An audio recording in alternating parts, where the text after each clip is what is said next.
Brother, again, thank you so much for giving me some of your time, mate, and I appreciate it. It's the first one. I appreciate it too, man. Like I said, I do appreciate you inviting me on. I'm excited for what's to come. Unconventional training. You had me in Yeah. two words, mate. You had me in two friggin' words. And to be honest, the way I look at it, like this whole fitness, strength and conditioning, physical exploration, I look at it as like a frontier world, right? And it's like, well, we don't really know. We got these books, we can read all the shit that we want, but we don't know how it actually plays out. And that I think is a really beautiful thing. It's a rope like molded structure between theory and practical. We Mhm. need the scientists, we need the very, very smart individuals out there to create said books. But then we also need the crazy motherfuckers out there to then put it into practice and be like, guys, it didn't really work, or that Yeah, worked to a T. What got you into this whole thing? man.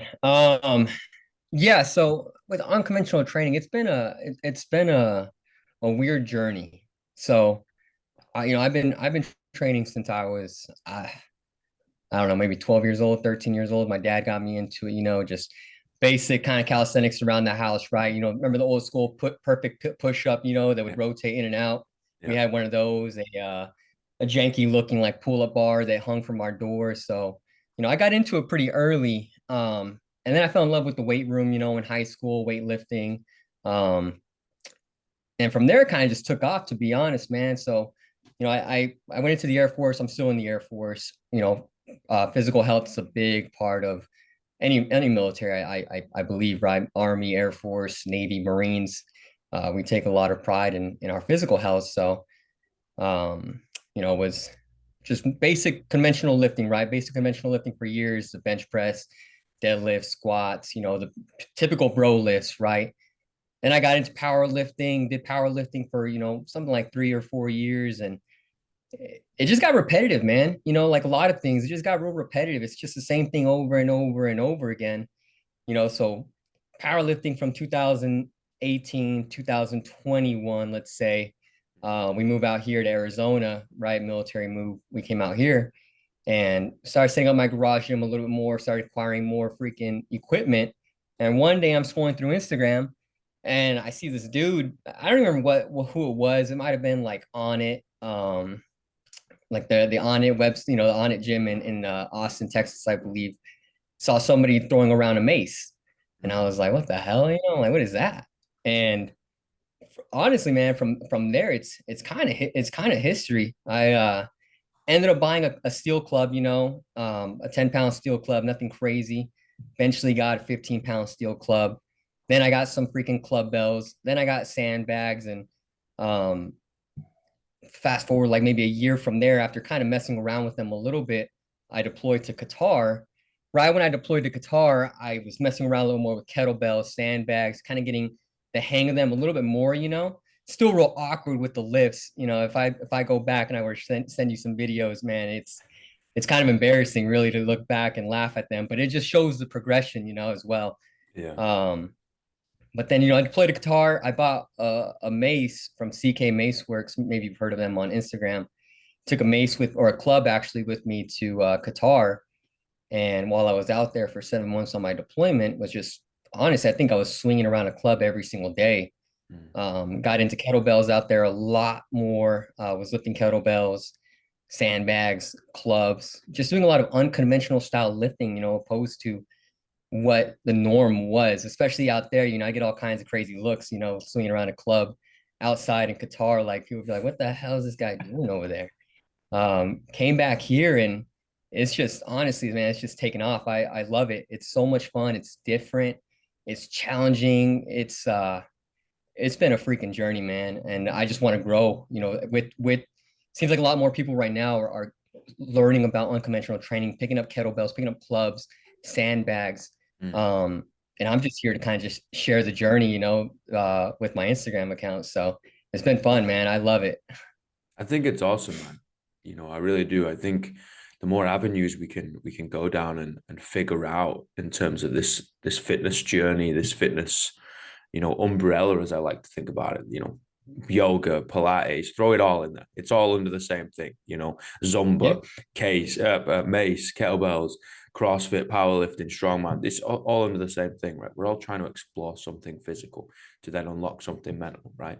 And trying to look Hmm. after this shell that we're bound towards, right? And I think it's awesome, man. Like I really do. I think it can fix a lot of nagging injuries over the time. Like I really want to try those mace, right? I really want to Hmm. swing those bad boys around. Like I've had some dicky shoulders over the years from playing rugby. Like you end up smashing people with your shoulders for 80 minutes, probably 2 to 3 times a Yeah. week for years on end. Like you end up developing Yeah. some dicky shoulders, right? And I'm like, oh, these things, like, how can we how can we get stronger in any way possible? And pardon the pun here, but the way I try and make it to, or try and express it to some people that come into the gym was that basically, guys, we're trying to make you harder to kill. Trying to make Yeah. you a little bit more robust. So you don't go down the stairs, you take a left, and that's your back gone. It's like hopefully you can take a Yeah. little bit of a knock, and we're okay now. And I think it's awesome, man. I really do. Like I think it went through the whole, machine revolution, so to speak, right? And then it went through the whole Hmm. functional revolution, so to speak. And now we're gone like unilateral. Now we're gone odd object, maybe a little bit more of a rebirth of the calisthenic and the gymnastic scene for its purity, rather than we're going to do some gymnastic for CrossFit. It's like, no, no, no. Yeah. Well, can you do the pommel horse? Can you do a perfect vertical freestanding handstand rather than like I can be on my hands? So yeah, yeah, but can Yeah. you pursue mastery in one movement? And I think we're asking a lot more questions, and I think it's great. Yeah. I mean, you know, I think that that's what's really unique about at least, the unconventional style training. Um, I think that there's something out there that says like every 4 to 6 years, there's like a new niche that comes out in the Yeah, fitness, right? Whether it's like hot yoga, hot Pilates, hot something, right? And unconventional might be one of those things, right? But hopefully it's here to stay. I think a lot of these other things have stayed, it targets a certain audience. And I think that that's kind of along the lines of what unconventional training is as well. It does yeah, target a certain audience. It is a very specific niche, but it is so like even just for somebody that's just barely getting into the gym to do some kettlebells, to lift up a barbell, do some zercher squats, to throw a sandbag around. It's just a lot more, I don't know, gratifying, mentally gratifying. There's something about it, opposed to just benching, squatting, deadlifting. Like those are still awesome. I love it. I'm a power lifter by heart. I still incorporate a lot of powerlifting in my training, as well as a little bit of strongman training as well. Like mm, I love those. I love all different styles of lifting. But once you start exploring just all these different niches, right? All these different worlds, CrossFit, strongman, unconventional, whatever it is, even hot Pilates, hot yoga, like I freaking go do I've done hot yoga in the past. I've done hot yoga the last 2 months now. Um, I think it's just important for us, for people that love fitness, that want to keep going down whatever fitness journey it is, to explore many different avenues, because there's so freaking many out there. mm-hmm. Um, that's honestly where my heart is right now, at least with unconventional. It's grabbed me, and the community is real tight. It seems like, at least right now, it seems really tight. There's a lot of good people within the community that genuinely care, at least it seems like they care. Yeah, So, uh, that's yeah, awesome, man. And I think we need to be a bit more inclusive in the whole fitness industry, especially ones that work within it. You get the whole stereotypical strength and conditioning coaches that are like, no, no, everything needs to be sport specific. If we don't specifically use this muscle in high velocity within the sport, we're not training it. You're just like, well, okay, thanks for that, Jeff. Let's carry on. yeah, And then you got, no, no, if it's not constantly varied, it's not right. And oh, fucking hell. Like, guys, they are built on something, right? These niches, these little 4 year things that come around, the fads, if you want to call it a fad. Okay, cool. They're built on something. They're getting people in the bloody gym. That means it's working. As long as they're yeah, bloody safe doing it, yeah, okay, let's teach them how to do it correctly, right? Rather than just throwing this mace and bouncing it off a wall. And you're like, whoa, whoa, let's calm down before we start doing that, right? It's yeah, like, well, if they're doing it safely, I think it's a great thing. Let's increase our toolbox rather than having snatch and clean and jerk, rather than having SBD, rather than having a yoke and a Herculean hold or something like that, right? It's like we can do different things. And if we are teaching GPP to people, right? If we have general physical preparedness, we want as many things in that pot as possible. And we're making that soup, right? We're just kind of stirring that pot and be like, chuck as many things as you want in there because we're eventually it's going to come on rotation. You might not see it again for the next 18 months because there's so many other things out there, but you're going to have a little taste of it. And I think it's friggin' awesome, man. I really do. Like, I would love to see more gyms have some maces. Everybody has a kettlebell now. Whether it's a pink 10-pound one in the corner or it's the big boys which weigh like 90 kilos. Everybody's got a Yeah. kettlebell, which is awesome, right? It's like, okay, cool. Let's start swinging it. Let's start swinging it with one arm. Maybe we put it above our head now. Maybe we pause at our shoulder before putting it above our head. And learning how to transition between the two movements. And I think it's cool as shit, man. I really do. I hope it's Yeah. not a No, fad. I agree. I don't think so, man. I think it'll be here to stay.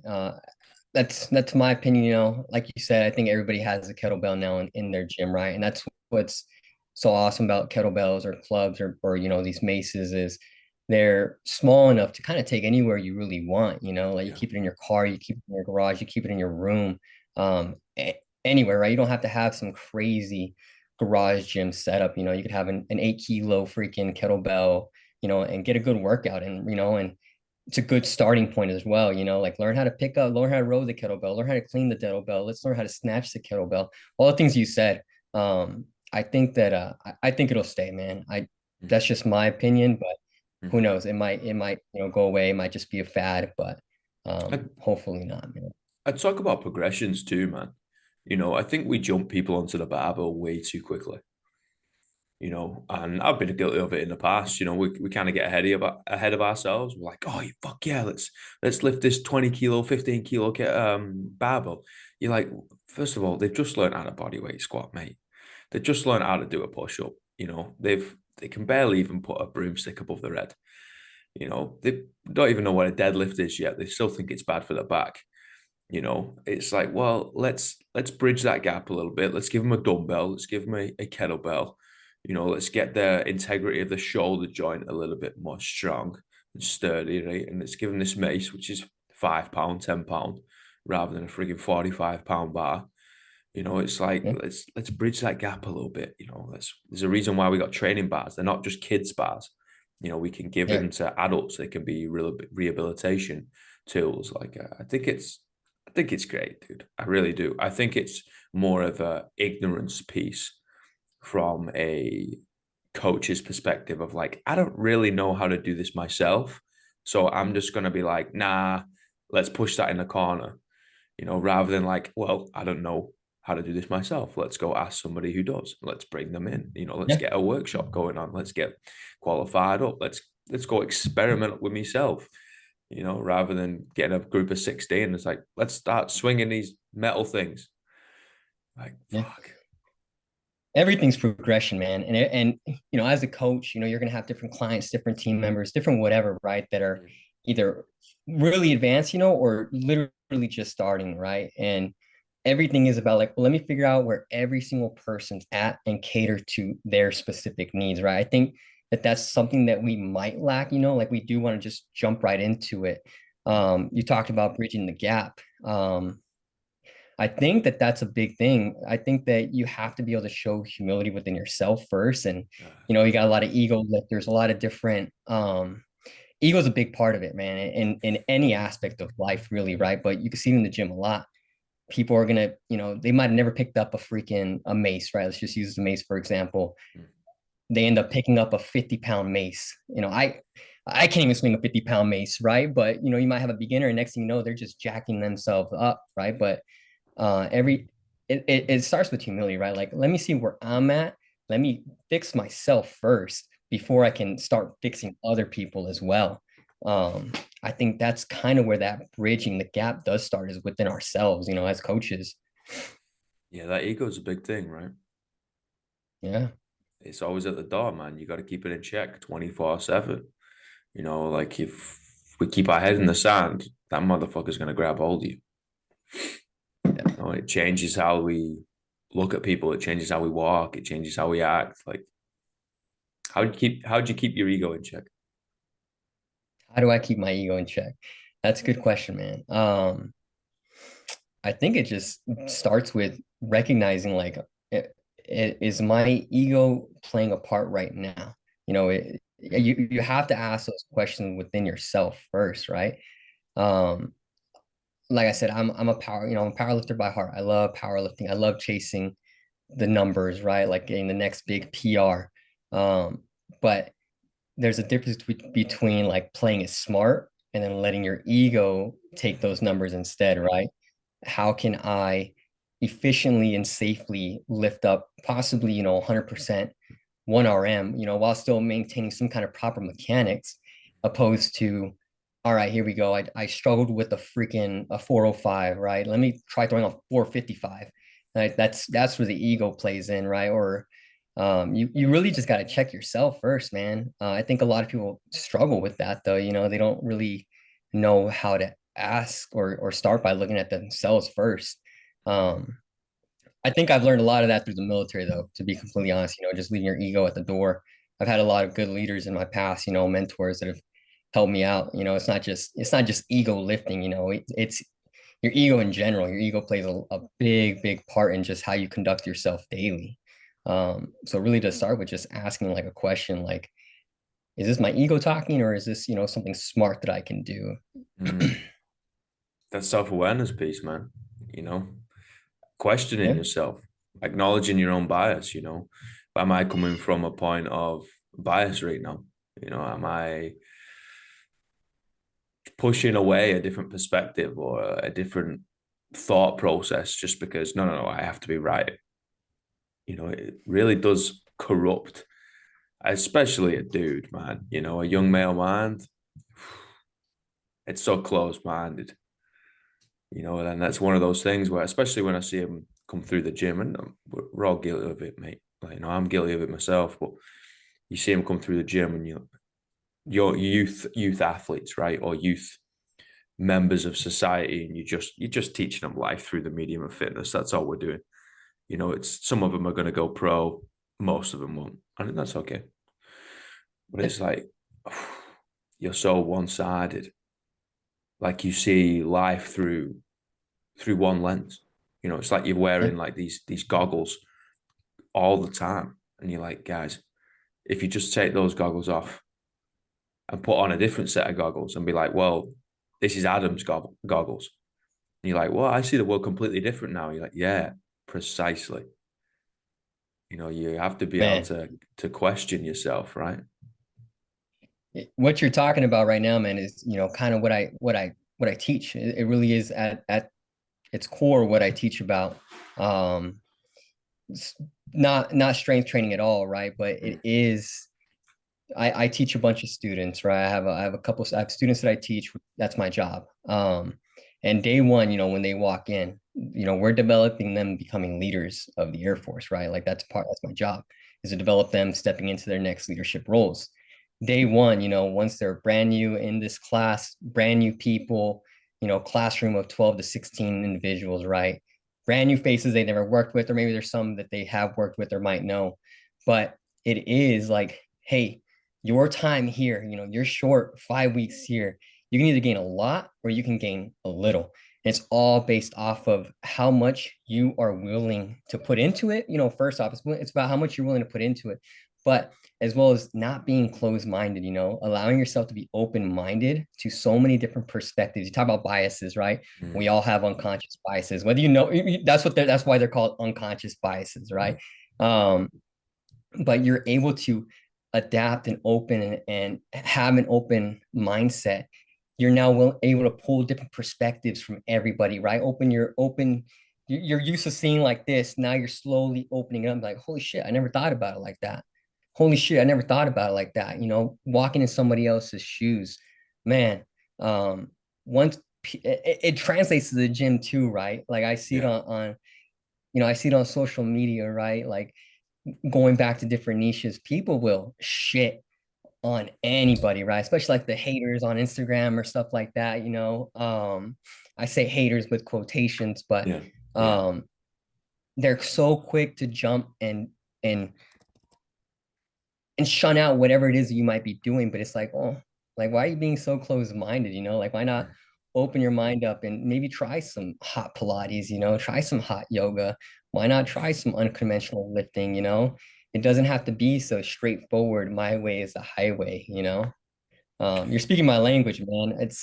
That's that's a big part of lifting, about life, about leadership, about coaching, about really anything. Just being able to open up that mind and be what's the word I'm looking for? Being open to just different people's opinions, perspectives, whatever. Yeah, that's it, man. And I really do believe that fitness and inside of the gym helps us develop the outside of the gym. Especially when you've got some sort of mentor around you and you're learning from other people. And even if we've got that 5 letter word plastered on our back saying coach, we're learning from the people in front of us. Even when you're in the classroom and you've got those 12 to 16 individuals in front of you, you're learning from those 12 to 16 people. They're not just there learning from you and you're stood up on your high horse saying, I can't learn anything from you. So that's completely incorrect. I say things all the time, like you teach the movement, but you coach the individual. A Yeah. deadlift is not going to change, but the way you do it might have to, because you leave a lens, because of your past training history, because of yada yada yada. Like things are going to have to mold for what's in front of you. So we're going to have to learn how to do that on the fly, Yeah. instantaneously right now. And I really do believe it. We're developing some physical competence to show and develop some confidence, right? So then we can walk out of the gym and be like, oh, okay, I can do this. Oh, let's go learn something new. Let's go try this. Let's go try that. All a gym is just a relatively controlled environment. The world ain't fucking controlled. Well, if it is, we ain't pulling the No, strings, mate. it's all about, it starts with showing humility, man. First day too, I tell my students, like, I am learning as much as I am from you guys as you are Mhm. from me. Being a follower, being a leader, that's they're interchangeable, right? Even if you're a leader, you gotta know when to follow. Same applies in the gym, right? You're gonna learn. People might sit on their high horses or whatever, right? Might think they know it all. You really don't. You're No. constantly learning. We're constantly learning from the people we're with, the environment we're in. This controlled 2 3 hours, however long you're in the gym for. With your clients or whoever. I think that maybe some people understand, but maybe some people forget is like you have such a huge impact Yeah. on a person's life within those 2 to 3 hours. It's actually crazy, like if you actually just sit there and think about like what I'm saying today, what I'm doing today can drastically like impact this person, male, female, whatever's Yeah. life in such profound ways.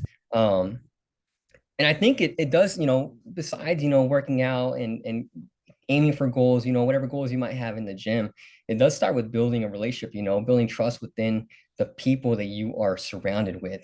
This isn't just, this is life, but the gym as well. Like whether you own a gym or you're a coach or, you just go to a gym for 2 hours, however long it is, build those relationships, build those relationships, build that trust with the people in that gym, in your in your environment, because it can drastically impact people's lives. Mhm. As a coach, I think that's as a coach or as a personal trainer, whatever, right? That's something that we need to realize. Um, and I don't know if coaches do or not. I'm still fairly new to this, right? I don't know if it's something that a lot of people think about, but it's something that I care deeply about, and I think that there's people out there that also share the same as well. But we have to develop our interpersonal communication with people, learn to talk with people, learn to build relationships with people. It doesn't just have to be, all right, let's work out today. We're gonna hit our freaking EMOM and our AMRAP and Yeah. whatever, and then peace out, and that's it. For some people, that's enough, right? Like they're checking that box, right? And that's fine too, I guess, but there's people that are going there to be around a positive environment Yeah. too. So as a coach, you need to be able to give off and give them that positive environment. Yeah, man. And some days they need that from you. You know, some days they're like, ah, coach, just do us a favor, don't talk to me for an hour. You're like, no problem, man. Good job. Like, let's get things going. Let's fucking move around a little bit, and everything's gonna be all right. I'll see you again tomorrow. You know, but people do want an arm around the shoulder. People do want somebody to give a shit about them. The only thing is, they might not show you until the 15th time. You just have to keep going. That's your job. You know, your job is soft skills. Yeah, okay, fine. You need some hard skills. You need to pass a qualification and get a certificate and know what you're talking about. Yeah, okay, granted. I think that's, you know, that's a given. You know, it's basic training. You've got to fucking pass that to get in the room, right? If you don't, Yeah. what are you doing? Get out of here. You know, go past that qualification, right? Okay, well, you're in the room, right? Sound. You know what you're talking about. Now it's now it's the hairy fairy stuff. Now it's the hippy dippy stuff. Now it's the soft and squishy stuff. Why? Because it's people. You know, it's not really like, oh, okay, if I learn this definition, I'm going to be sound. It's like, no, like that definition might be true one day out of the year. What about the other 364 of them? You know, it's really interchangeable all the time because we change day to day and they change. The environment changes, the weather changes. We go through the seasons. Everything's always shifting around. You know, I think about it as a game of chess. We have we have the pieces, right? But we don't even have the frigging board out. It's like, where am I putting the pieces? It's like, good luck, figure it out. It's like, you know the rules, but you don't know where the bloody squares are. It's like, fuck, how am I supposed to do this? You're like, well, talk to him, figure it out. You know, have a little bit of a vibe for the room. Oh, the room's not doing too good today, guys.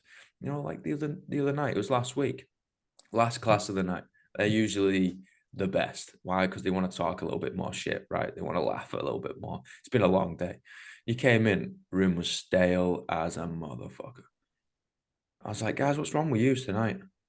Like, we're 20 minutes in, 25 minutes in, and I've still got nothing back from you. So what's going on tonight? Again, nothing. I was like, all right, no problem. All right, let's get moving. You give them a little less, as in less feedback. Hey guys, I want you to do this, thing, and this. Don't worry about the third one. I want you to do this and this. All right, you ready? All right, cool, go. And then afterwards, feel great. The next day, they're like, oh yeah, like we were all a little bit off, you know, that day. I was like, that's okay. That's on us or on me because I was the only coach there to just be able to move things around, you know. It's that soft skill. That's such a valuable thing, man. The fact you're able to pick up, because a lot of people don't. They can't sense like when Yeah. something's off in the room or if people are off. Like that's such a valuable skill to have. So the fact you're able to realize that is huge. I call it climate control, right? Like Yeah. if you're Yeah. building this relationship, you're building that trust, with your people, you are going to be able to fucking tell when they are off, when there's something off. And then you can go about, solving that problem, like, well, what's causing X to be off? What's causing this environment that we're in right now to be off? It starts with building relationships, like it really Yeah. does. You build those relationships with people, right? Your friends, your teammates, the people you work out with, you are going to be able to notice like subtle hints like, oh shit, like John's not been talking a lot today, or subtle movements, like subtle things in his nonverbals, like fuck, like something is something off with him today. Mm. Um, you're gonna be able to spot those, if you took the time to truly invest into building that relationship with somebody, that can make the world of a difference, with just people building that trust with people. And it's such a valuable skill to have, man. The fact you're able to realize that and spot that in the gym is freaking awesome. And people are gonna have bad days, like not Yeah. every day is gonna be freaking sunshines and rainbows, like people are going to have bad days. That's just a part of life, you know. But when it starts going for multiple days, right, weeks, months, it's like holy shit, like what's actually going on? It starts with asking the question, like, hey, is everything okay? Yeah. And then from there, right, that opens up a whole new dialogue. And now you're able to maybe solve a problem, help somebody out, or even just be an ear to listen to, like chances are they probably just want to talk. That's Yeah. fine. Like let them talk then, be that person and let them vent, spill their emotions out. And then once that's done, right? But actively listen, like make sure that you're listening to them and don't be fucking off in la la land, like fuck, this guy's still talking, like no, actually care about what it is that they're saying, and then from there, right? What's the next step? Like okay, like how are you feeling now? Man, that's such a valuable skill, man. That you're able to spot that and pick that up. Oh, I just had the absolute privilege, man, of working across fucking so many different places, seeing so many different people, the thousands of people just coming through, just wanting to listen to what you got to say. And you're like, okay, let's do this thing called PE. Like fitness at the end of the day is just physical education. We're trying to teach them at least one thing and get them moving. And then it's like, see you tomorrow. And it's I think it's because of the diversity of folk I've seen in front of my eyes. And including like being coached, including coaching under people and around people and watching, staying late and watching, getting there early and watching. I don't want to say it's all been my brush.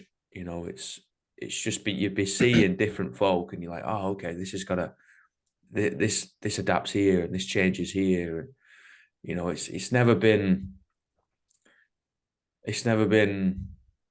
like consolidated to one group of people. I left home at a pretty early age and pursued this thing, and then left country, and then left gym, and then change.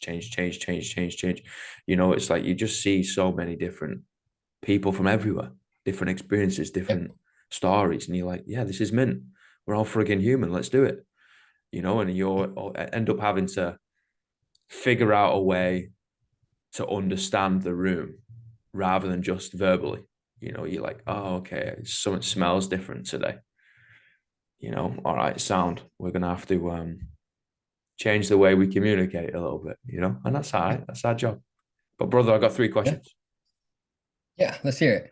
What's the greatest piece of life advice you've ever received? The greatest piece of life advice I've ever received. Man. Um, so I think about one of my a mentor of mine, right? I share this with my students as well. But it's real easy to get caught up in day-to-day work, right? Day-to-day activities. Real easy to just, I'm gonna stay at work an extra hour, but we need to be able to realize like that work is probably gonna be there tomorrow, like take a step back. My prior boss, my previous mentor, would be like the work is gonna be there tomorrow. Take care of yourself first before you start worrying about other things. Because I realized, like I'd be freaking staying at work super late, and then I'd be stressing about the next task tomorrow, make sure that I accomplish this and that. The work is going to be there tomorrow. Just take care of today first. Mm, I like that a lot, man. What's the worst piece of life advice you've ever received? The worst piece of life advice I've ever received, man, I don't know. Um, that's a good question. Worst piece of life advice I've ever received. I don't know, man. I really don't know. I think that my military career, right? I've been surrounded by so many positive and negative people. Mm, There's probably a lot of negative things that I could say that probably outweigh the positives. So it's really hard to pinpoint, just one thing. But understand, like being able to learn from the negatives, I think is a huge positive. You could learn so much from the mess ups that people have done, or things that you might not, the things that you've seen that you may have not liked, to be able to push forward. I don't necessarily think I have any bad advice I've ever received, at least that I could think of right now, off the top of my head. But I think being able to learn and adapt with different situations is good advice, even if it's bad. Learn from the bad stuff as well. for sure, dude. Even if it's like, okay, I'm not gonna do that. You know, Yeah, take something good out of it, man. Don't hold on to the yeah, don't fall off every word that if it isn't gonna be beneficial for yourself or the people around you. yeah. What are the three words you'd tell your younger self? What are the three words? What? You would tell your younger self. Man, the three words I would tell my younger self: just keep working. Just Mm, keep working. I think there's man, if if I were to think today, right, that I would have been where I was at, where I'm at right now. Like I was not a good student. I think I graduated with like a 1.96 GPA, right? Which is um fucking awful. It's like D's across the board. um I never would have thought I'd be here where I'm at today. Um, but just keep working, just keep grinding away. Life has its way of working out, one way or another. There were a lot of times in the past where I was like, dude, what the fuck am I doing right now? Am I doing something productive in my life, But it all ended up working out in the end. Ended up working out some way, somehow, some way, some shape, some form. So just keep working. Brother, thank you so much, man. This has been an honor and a privilege. Appreciate it. I appreciate it very much again. This has been an awesome experience. Not gonna lie, I had my nerves up earlier. I was like, I don't know what the hell is about to happen, but um, easygoing guy, man. You're an easygoing guy. I really value these conversations we just had. Brother, there's always a seat at this table, man, and your voice is gonna be heard. I'll listen to you any day of the fucking week, mate. I appreciate it. I appreciate that a lot. Appreciate your time. You go have a good day with the family, and we'll talk Sir, soon. you right. Stay warm out there, man. I will do, man. Take it easy. Bye, everybody.